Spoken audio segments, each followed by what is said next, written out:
का करबा जब लड़के तो है रायुदबा। नकली पीके का करबा जब लड़के तो है रायुदबा।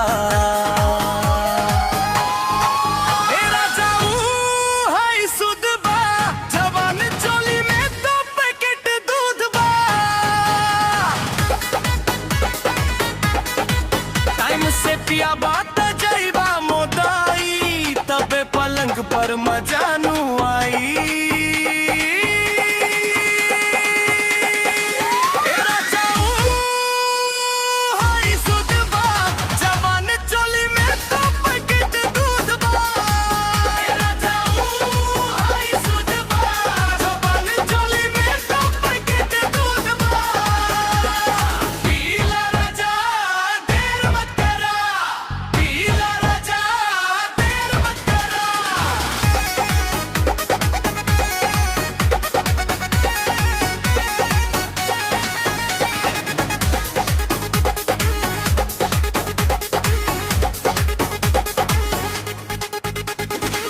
एक बेरा पी के देखाए राजा एक एनर्जी बारूद बा।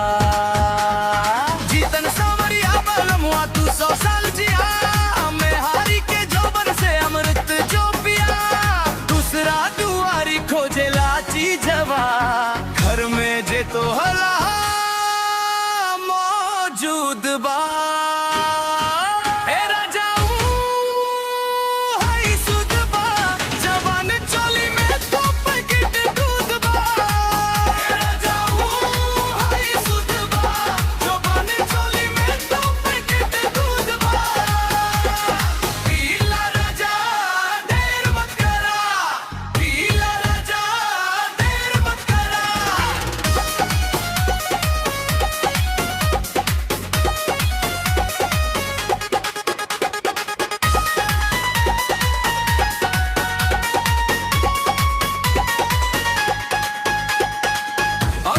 अभी तू चलावा दिल के द्वार खुल जाए राजा जो बन के